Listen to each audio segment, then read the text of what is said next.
Welcome to CISO Interviews, where Affinia hosts cybersecurity executives sharing career advice, actionable insights, and tips so that you can enhance your career and succeed as well. Kathy, thank you so much for joining us today. As we begin, can you say a few words about your current role and the organization? Sure. Thanks for having me today, first of all. My current role is I'm the Director of Information Security at Skyworks Solutions. We are a large global designer and manufacturer of semiconductor chips. Where some of our largest companies are, Samsung, Apple. We're very big in the mobile space, but we also provide chips for IoT devices, aerospace, defense, the whole gamut of Internet of Things devices, and anything and everything that requires semiconductor chips. I understand. Well, and Kathy, the topic of the conversation today is making cybersecurity not so skewed towards male population. I know you mentioned in conversations prior to this interview, you mentioned that often you walk into a room for a meeting and you're the only female in the room. And obviously, clearly, we're not doing enough to make this room more balanced. And I'm very keen. I know you're very passionate about this topic, and you speak a lot and you're very active in the community. I'd like to get your perspective on some of those themes, and also I want to learn personally for myself what is that we can do, what I can do, what Affinia can do to help fix this clearly disbalance. And as we start, maybe we'll start in the beginning of the career trajectory for someone, maybe someone who's even in college or high school. What can be done in your view to make sure that people are aware of this career path in cybersecurity? They don't just shut it off or ignore it. What can be done in this space? Well, I think there's a lot of things that can be done. First of all, I think from a very young age, if you look at the elementary school level, let's just start there. A lot of kids are taught, a lot of the girls are taught not to take risk. For example, when a boy falls down, a lot of the parents would just be like, brush it off and get back up and keep going. If a girl falls down, they'll be like, oh, are you okay? And they'll really pamper them. And I think this thought process perpetuates as we go forward, right? Men are taught to take a lot of risk, while girls are more hesitant to take those risks. And so for that reason alone, women are less likely, because of that risk-taking factor, women are less likely to go into these STEM fields. They're more likely to move ahead because they're more reticent to taking those risks because it hasn't been ingrained with them. Mm-hmm. If you look at it at the elementary school level, a lot of the boys and the girls have an equal interest in STEM-related fields. But as they go into high school, into the college level, you see that interest significantly fall off.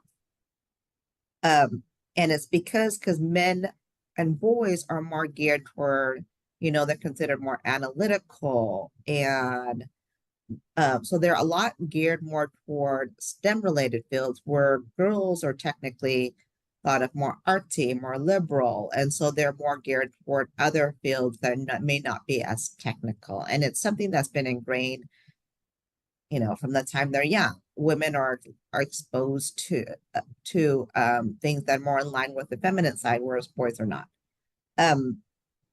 So, if you look at the college degree, I think it's starting to, at the college level, it's starting to even out, where you have an equal number of girls looking at these STEM-related fields now versus what it was before. Mm-hmm. But cybersecurity is something that is relatively, I wouldn't say it's relatively new, but a lot of colleges don't even have a cybersecurity offering as a major. They have computer science. I've seen them even started having things like data analytics, maybe even data science, but most colleges don't have cybersecurity as a major. It's not till you get to the master's level that you'll start to see this field being offered at that level. But at that undergraduate level, it's still not there. And so girls, unless they've been exposed to cybersecurity, they may not even consider it as a career option.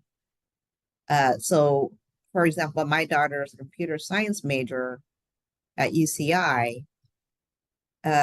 She has subpaths, but cybersecurity is not one of them.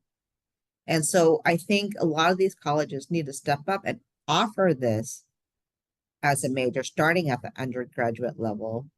And then at the high school level, we need to be more purposeful in exposing them. So there's a lot of STEM schools out there. For example, my kids go to a STEM school, and we bring in speakers all the time from different industries to talk about them. There's organizations like Girls Inc. that exposes girls to different STEM fields and helps increase their confidence. There's Girls Who Code. There's a lot of female organizations that are geared toward high school and college girls, but a lot of them are not specific, especially at the high school level, are not geared towards cyber. So within the college level, there are organizations like YSIS, there's Cyber Jitsu that geared toward just, college and entry level women's cyber, but nothing is being done at the lower level of educations like high school, so that as they go to that college level, they can even consider those career paths.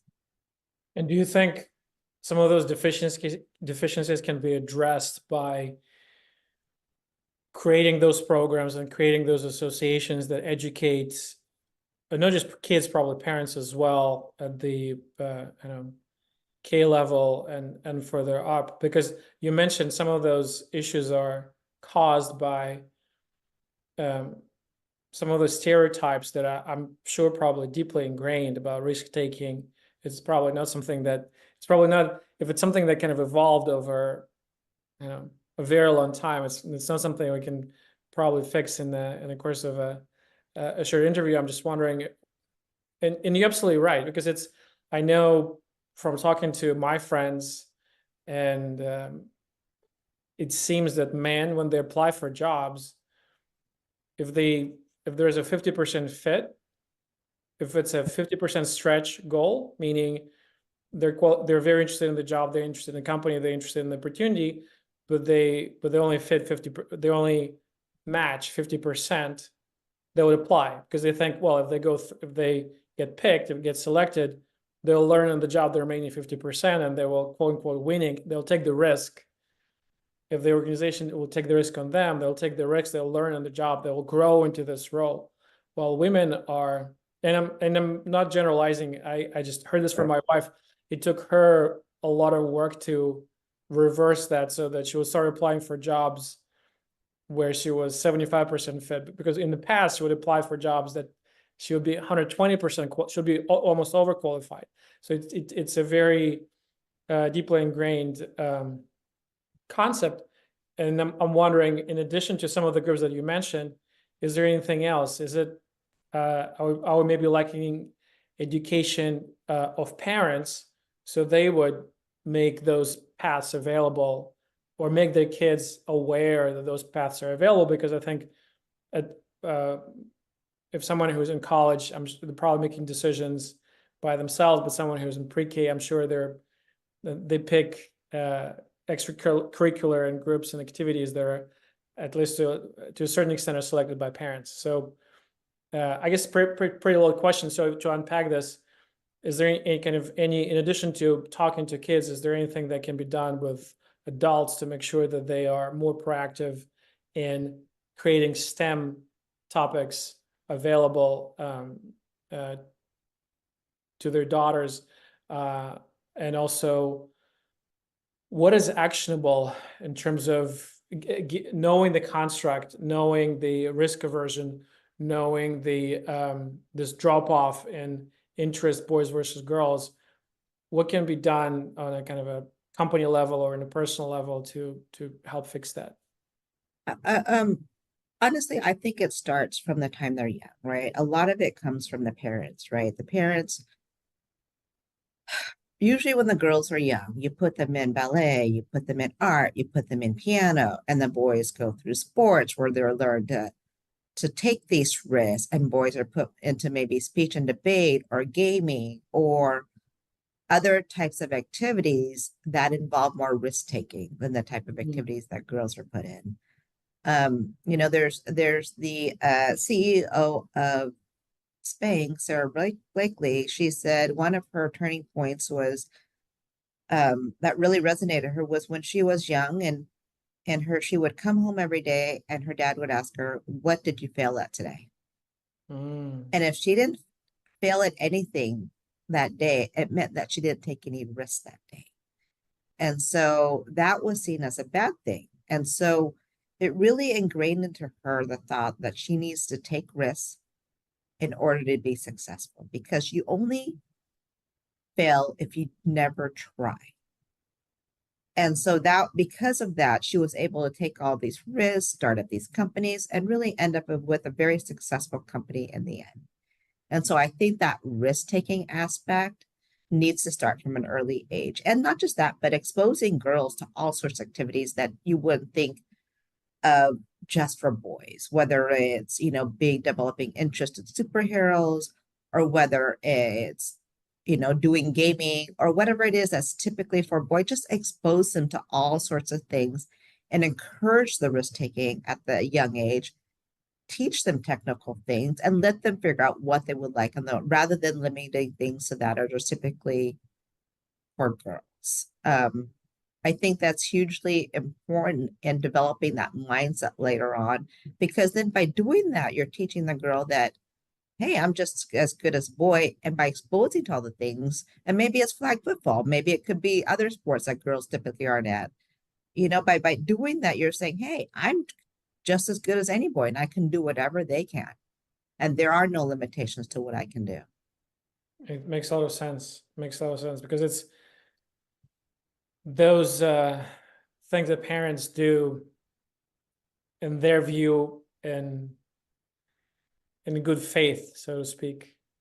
It creates expectations. It creates those invisible boxes that well, you shouldn't go try out for a hockey team. Why don't you? And it's very subtle, but I think it's very very strong communication on the parents' behalf in terms of setting those limitations and kind of and creating those boxes that sometimes it probably take a lifetime to get out of and just realize that they exist. I think it's almost like an invisible ceiling that you're bouncing against, not realizing that those expectations were set by your parents, who were probably very well intentioned and probably they did something that their parents did to them a generation before. So just, I guess, being intentional, being aware of the choices you make for your kids, what kind of limitations and what kind of it creates for them, I think will be a huge step up. And for you mentioned the drop off. Do you think it's primarily driven by the risk taking and again by those cultural expectations? What's appropriate for boys? What's appropriate for girls? Is there anything that can be done there to prevent this drop off and kind of to you mentioned that the drop off is really more at the high school level, and then at the college level it's more balanced out. Is there anything that can be done with teenagers to again to address some of those issues? I think a lot of it is just exposure. Sometimes when I think, when kids think of cybersecurity, they think of these hackers with these black hoodies and all they're doing is just hacking all day long. That's just one aspect of cybersecurity. And so, when you think of cybersecurity, it could be anything from, when I think of the 3 or 4 realms of cybersecurity, there could be product security, GRC, security operations. And so there's so many different aspects of cybersecurity that these teenagers are not so exposed to, that they don't realize what a multifaceted function it is and all the different things that you can do within this realm. I did a talk to middle-aged schools, and part of that talk was really tailored toward not just the different career paths into cybersecurity, but like things like social engineering. Did you realize, by posting all those things on Facebook that hackers or Instagram, that hackers can use this information against you? And this is how they crack into your password. And this is how all these celebrities got their accounts hacked and things like that. They didn't even realize that that is really part of cybersecurity. And so by exposing them to that and explaining to them that how interesting it can be and what you can be doing, and not just by being a hacker, but all these other aspects of it, I think it might broaden their horizon and their interest in this field. Some of them may want to take the technical path, but some of them may think, I don't want to go through that technical path. And that's okay, because there's compliance side of it. There's all this fun things like social engineering, and there's some psychology about how changing behavior for security awareness. And so there's all these other aspects to it that I think could be interesting to them that they just never thought about. And so by exposing them on a regular basis, and I think, part of this is my personal opinion about things like how at the high school level, kids should be exposed to things like personal finance, investments, things that are real life scenarios.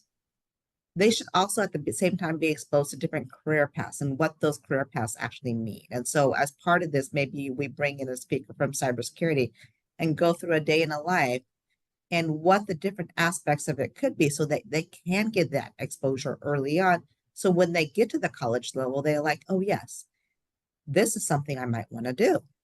Not just the typical computer science major that most people go into. And even then, when they do computer science, sometimes they may not know. They just think it's software development, right? But there's so many different career paths in tech, not just in cyber, but in tech in general, that they should be exposed to, so they know what that really is.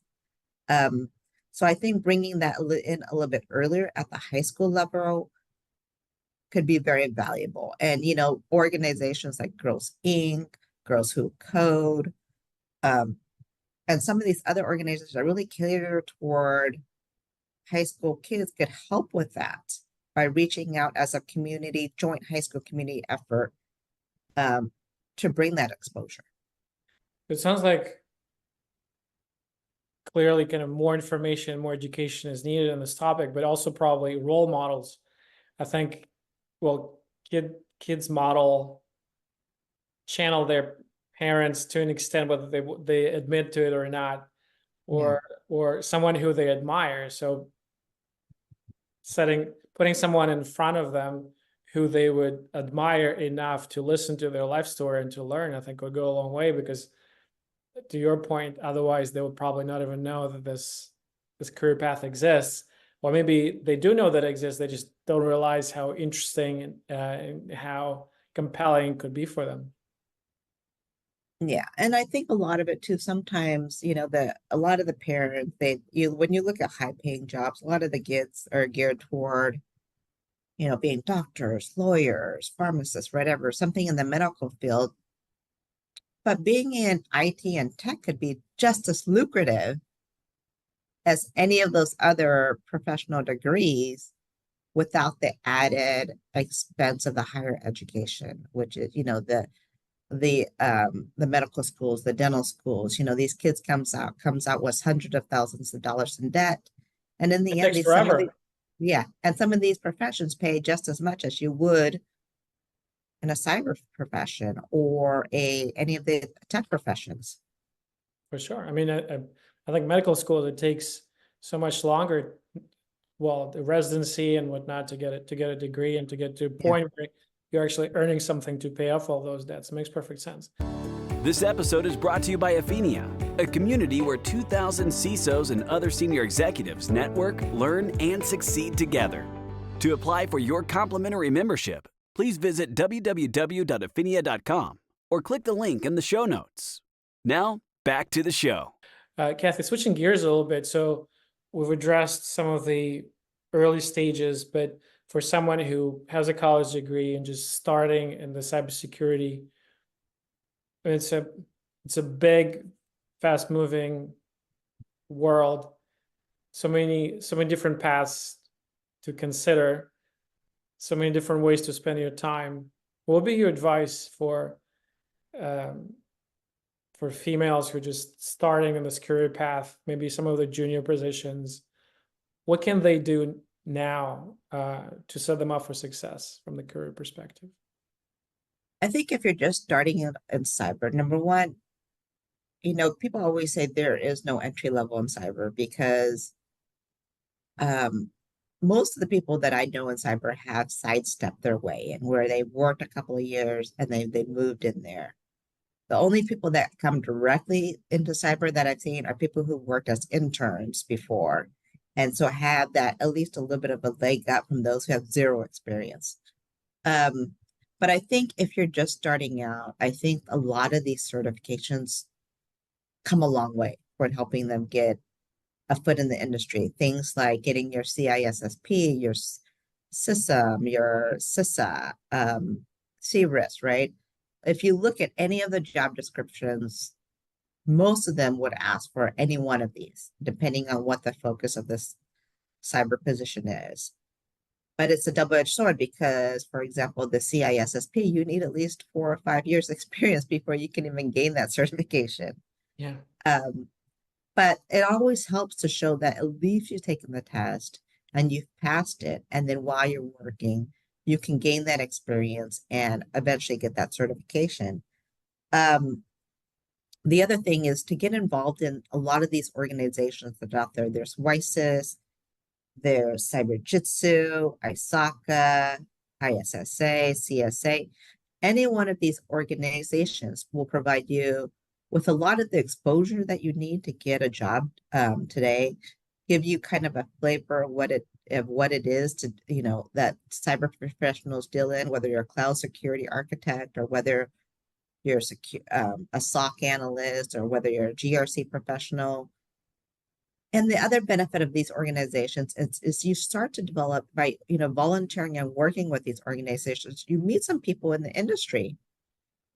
And you can start to form those strong connections so that when there is an opening in their organization, they can say, hey, I know this individual. I've worked closely with them because they've been volunteering alongside me along these I know they're hard worker. I know their work ethic. And therefore, I'm going to bring them into my organization. So I think for someone just starting out, those network, that community involvement becomes critical. And then as you progress up into higher ranks as well, you continue to build out that network, and that becomes basically your circle of friends and people of influence who can help you along the way. Certainly. So with this in mind, would you suggest considering IT positions with an eye on cybersecurity jobs down the line, or choosing the internship path? Like, what will be your recommendation? Some people, I've seen a lot of people who have been in IT positions want to make the switch to cyber. A lot of time that happens when you're already in the organization and your CISO may say, oh yeah, this person, I know their work, they've proven themselves, I'd like them to move them into my organization. I see a lot of lateral move that way, but if you're trying to jump from, like, say, for example, a help desk technician into a different organization as a cyber analyst, it's going to be harder. It's going to be easier if you've already built up a reputation within your organization to make that lateral move into cyber. On the flip side, if you started out as an intern and you've done really great work, you're super diligent, you're one of those people who absorbs information easily, you can take assignments really well, there's a high chance that they'll hire you out of college. And that's when those people are really successful in landing that side position straight out of college. And so those are typically the two paths that I see at the entry level. Certainly. And in your view, what kind of role mentorship plays into all this? How important is it? And at what point in your career do you recommend searching for a mentor and kind of developing some of those relationships that mentorship like? When is a good time to start that? So um, I'd like to distinguish between a mentor and a sponsor first. So a mentorship, I think you should always have a mentorship anytime in your life, whether it's your 1 year college or when you're working. The way I think of a mentor is someone that could provide you with honest feedback to you and is on your sounding board, whether it's for switching a job, for promotion, or this is what my pitch is going to be to my boss, whatever it is, right? It's always to have a mentor. And that your mentor could be your friend, it could be your boss, it could be a coworker, it could be anybody that you talk to on a regular basis. The sponsor, on the other hand, is somebody within your organization that has influence and is willing to use that influence on your behalf. So this is that person that's going to speak behind closed doors when you're not there, saying, hey, why isn't she considered for this project? She's proven herself, she's capable. She should be considered for this very important project.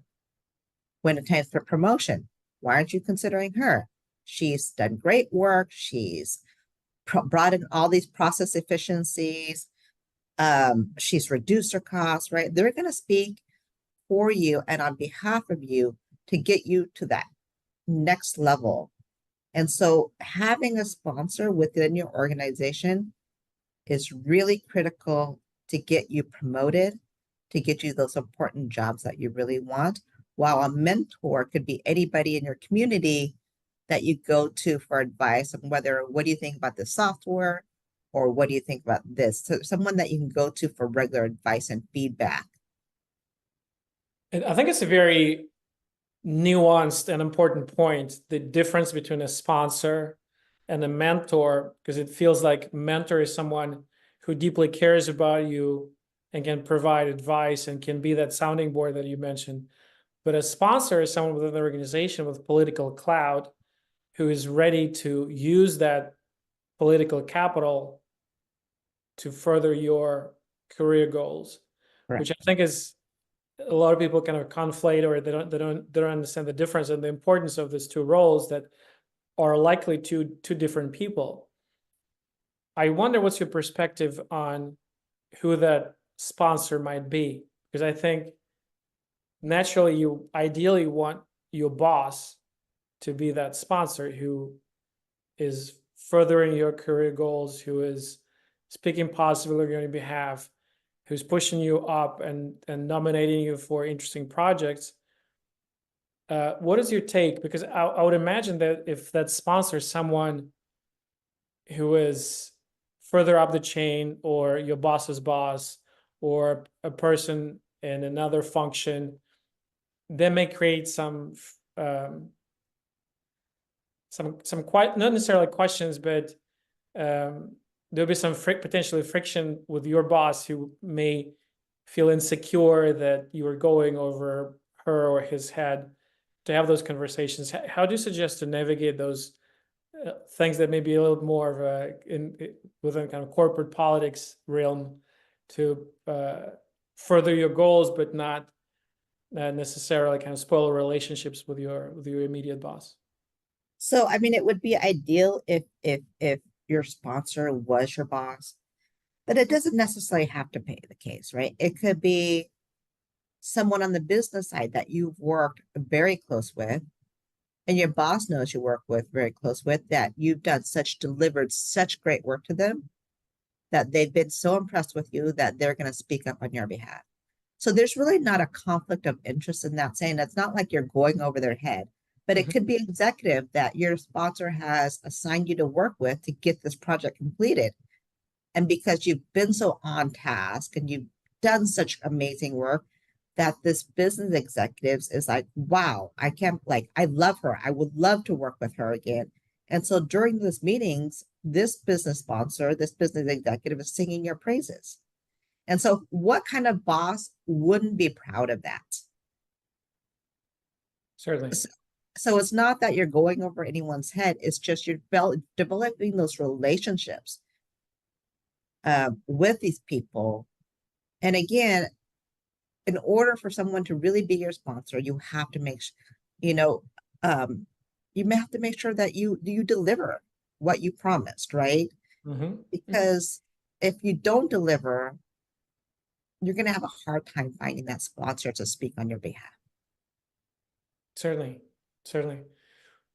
Well, I think this is very, very interesting and very helpful. Going back to where we started, you mentioned that often you kind of walk into a room, into a meeting, and you're the only female in the room. And I've seen, and again from my own experience, but also in some of those battles raging on LinkedIn, often, and maybe, and again, it's a hunch, but maybe it comes from, as you mentioned, the fact that boys are pushed into competitive sports, whether it's football or hockey or what have you, that tend to be very aggressive, very very kind of strong, not strong, very aggressive communication style, where they often from outside looking in, in meetings, they tend to be very overly assertive, talking over each other. And again, it's obviously a stereotype, not everyone is like this, but often you hear in comments that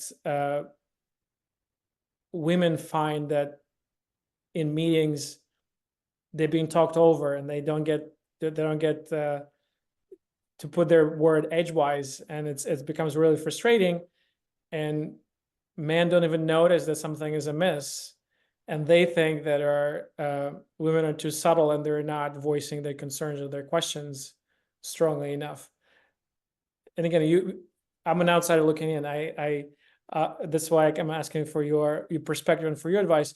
What is your advice for the single female in a room, and hopefully in not too distant future, not a single female, but probably we're looking forward to a more balanced room. But for now, what will be your advice as you walk into those meetings? How to position yourself, how to carry yourself, how to establish, how to kind of level the field, even though you are you are in this disbalanced room. What's your advice? This episode is brought to you by Afinia, a community where 2,000 CISOs and other senior executives network, learn, and succeed together. To apply for your complimentary membership, please visit www.afinia.com or click the link in the show notes. Now, back to the show. Take up space is what my advice would be. A lot of women, when they first come into the room, where they are the only female or they're in the minority, they might shy away, they may stand in a corner. But that, or, if you look in a typical meeting, right? Sometimes women, we walk in at the table, all the men are sitting at the table, and women think, be polite, I'll just take a seat on the side. They think they're being polite, but unconsciously, what kind of message is that sending? That's sending the message that I don't belong. I don't deserve a seat at that table. Or I'm subordinate. And so my advice to these women is take that seat. Tell the people that you belong there and speak up, right? And so go to these men, talk to them, right? I find that 95% of the time, the men will be inclusive, they'll be open, they'll be friendly, but you have to make sure you're willing to step up to the plate and be open about it too, and engage and be your confident self, because by you standing alone, that's not serving our cause. And then only by doing that and asking them to bring more women into the fold is this ever going to change, right? And so I always start those conversations with a lot of men, like, yeah, how many women do you have on your team? What are you doing about it? How are you making inclusion within your own organization? What are you doing to do more women in the ranks? You know, there's very things that men can do intentionally to help increase the representation of women in cyber. Things like when women are being talked over, you know, maybe in the room, call it out, saying, wait, you just interrupted her. Let her finish her thought. Now, what were you saying? Please finish, right? Things like that, calling those actions out, because sometimes men, they do it. They're probably not being rude. They probably don't even realize that they're doing this until they're called out on it. And so it's things like that about being intentional, about bringing more women to the fold, calling those things out, checking your own unconscious bias. Those things go a long way. And so I think for women, and our biggest fault as women is we don't advocate enough for ourselves. And this is what I mean by taking up space. You can do all the amazing work in the world, but if nobody knows about it, you're not going to get that promotion. So it's really about advocating and standing up for yourself, showing your boss, showing everybody who will listen what you've accomplished, whether it's by yourself, whether it's, you know, and not even for yourself, but your team. Because by elevating yourself, you're elevating your team with you, right? Look at what my team has done. By doing that, you're elevating the entire organization that sits underneath you by showing them your company what everyone's accomplished on time, within budget, and here's how we've matured the program over time. Certainly. Sorry. And No, so that goes a long way. So that's why I say with women, taking up space, advocating for yourself, making sure you're heard, demanding what you deserve, goes a long way. And women think, sometimes men thinks women are being too aggressive, but at the same time, I feel that there's a way to advocate for yourself. And maybe if you're not comfortable advocating for yourself, saying, well, advocate for your team then. If you're saying my team does this, my team does that, then it's really not about yourself. It's more about the team. And by doing that,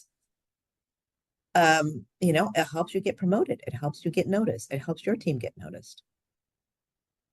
it still makes a lot of sense. And what it sounds like, it's also all those things are part of being intentional about your personal brand and not being shy about investing in enhancing your personal brand to be known within the organization and outside of the organization, which may include highlighting your accomplishments, highlighting accomplishments of your team, but also being active on social media, sharing your thought leadership, speaking, publishing. I mean, there are so many different things that one can do to be known inside and outside of the organization, which I would imagine probably go a long way to not only enhance this personal brand, but fundamentally enhance your career. Correct. I think it's very important to understand. I think a lot of women need to, I guess, do a little bit of introspection and really figure out what is their purpose. Like, if I look back after I retire, what do I want to be known for, right? What is my personal brand? What am I passionate about that? By understanding that and meshing those two, I think it'll come across your LinkedIn, within your company, what you're really passionate about. And then from there, you can drive those initiatives and make sure that you're heard, you know, and that'll drive a lot of the message that you do post on LinkedIn, right? Because this is what you're known for. So when I look back in 10 years, right, I did all I can to represent myself and to push forward my purpose, you know. Certainly. Well, I'm looking at the list of Fortune 500 CISOs, and I find quite a few of them are women. Obviously, it's not 50-50, not even close, but still a good number of very senior executives are women.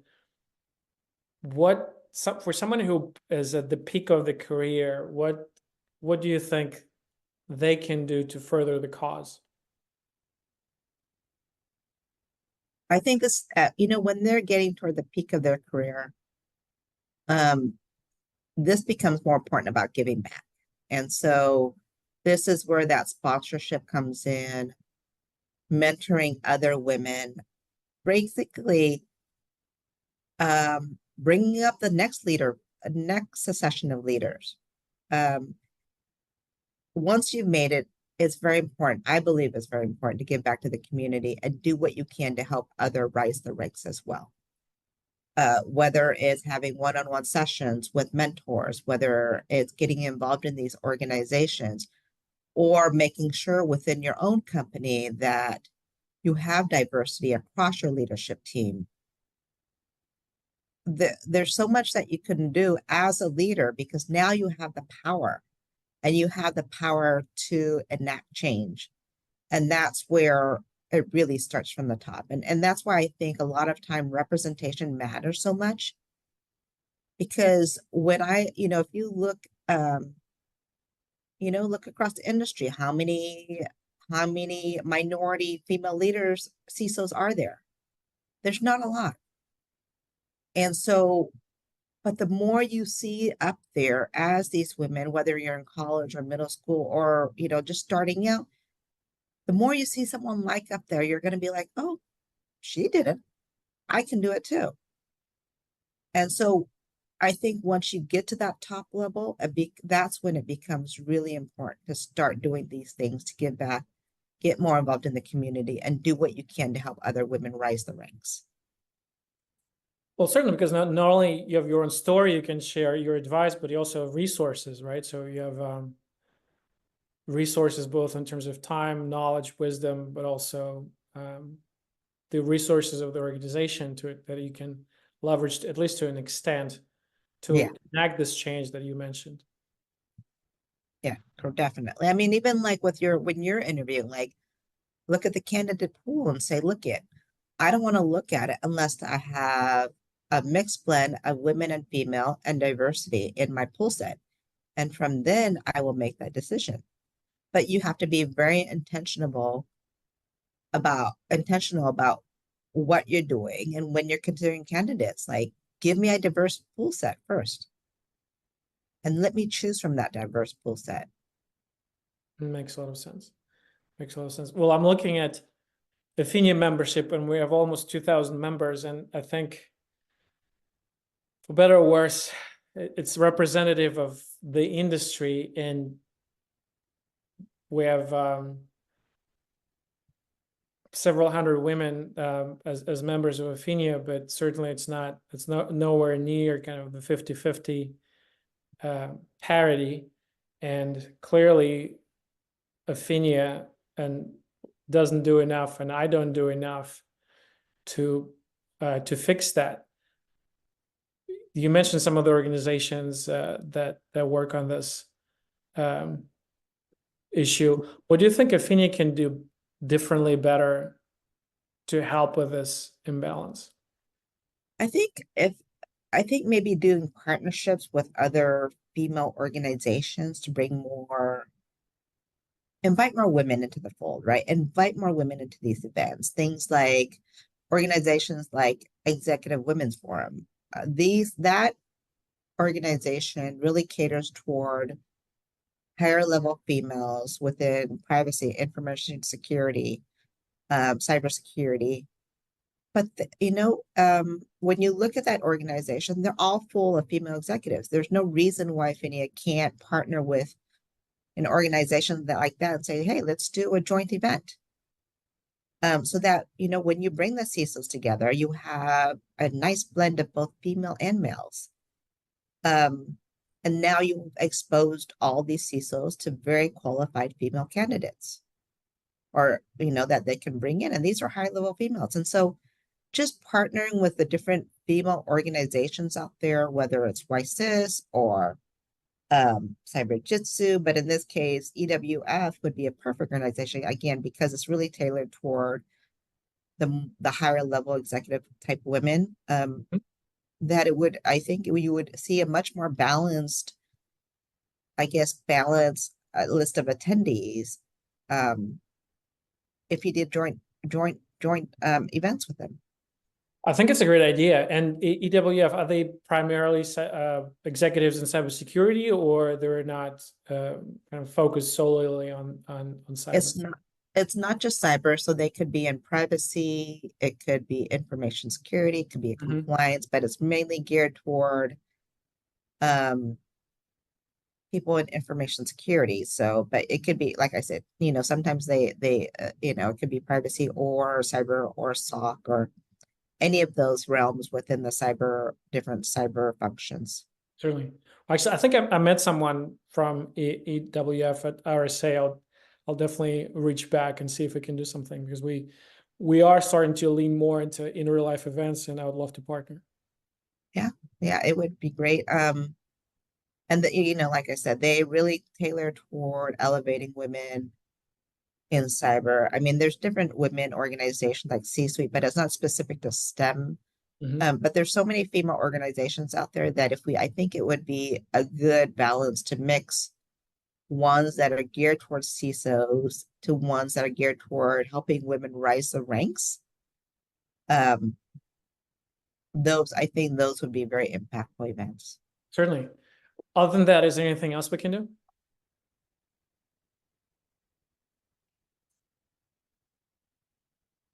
I would say maybe helping, there's always the opportunity to help, maybe you have so many CISOs within your organization. See if there's opportunities for them to mentor other women, right? So for example, I just finished a women in leadership class that was geared toward helping women rise to the ranks of CISOs and CIOs.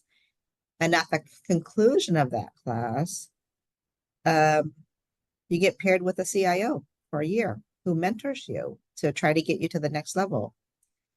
Maybe you can do something like that where you pair up CISOs who are willing with other women who are trying to rise a rank and can give them advice on how to get to that level. I think it's a great and share what their career journey's been at, and whether it's a technical question, whether it's a personal development question, or whatever it is.